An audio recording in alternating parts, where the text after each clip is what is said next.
കഴിഞ്ഞ വർഷം പിണറായി സർക്കാരിലെ 2 മന്ത്രിമാർ മാറിയിട്ടും പഴയ മന്ത്രിമാരുടെ പേരുകളുമായി 2024 സർക്കാർ ഡയറി.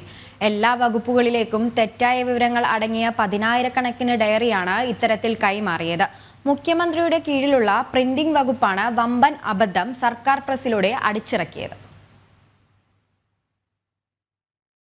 രണ്ടാം പിണറായി സർക്കാർ അധികാരമേറ്റപ്പോൾ തന്നെ ഇടതുമുന്നണിയിലെ ധാരണയായിരുന്നു INL അഹമ്മദ് തേവർകോവിലും ജനാധിപത്യ കേരള കോൺഗ്രസിലെ ആന്റണി രാജുവും 2.5 വർഷം കഴിയുമ്പോൾ മന്ത്രിസ്ഥാനം കൈമാറണം എന്നുള്ളത്. പകരം മന്ത്രിമാരായ രാമേന്ദ്രൻ കടന്നപ്പള്ളിയും KB ഗണേഷ് കുമാറും നവംബർ 2ാം വാരം പുതിയ മന്ത്രിമാരാകാൻ സമയമായെങ്കിലും നവകേരള സദസ്സ് മൂലം നടപടി ഡിസംബർ 29-നാണ് പൂർത്തിയായത്.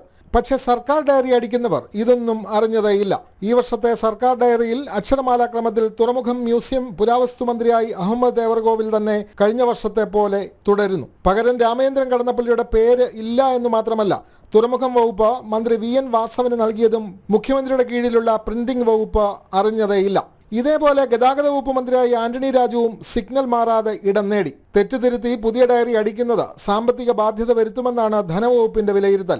ഗതാഗത വകുപ്പിലെ യോഗത്തിന്റെ പേരിൽ മുഖ്യമന്ത്രി നടത്തിയ സ്നേഹവിരുന്നിൽ നിന്നും ഗണേഷ് കുമാർ ഇന്നലെ വിട്ടുനിൽക്കുകയും ചെയ്തു. ഗണേഷ് കുമാറിന് ഡയറക്ട് ബോർഡ് അംഗത്വമുള്ള NSSന്റെ പ്രതിനിധിയും മുഖ്യമന്ത്രിയുടെ സ്നേഹവിരുന്നിന് എത്തിയില്ല എന്നതും ശ്രദ്ധേയമായി. ജനം, തിരുവനന്തപുരം.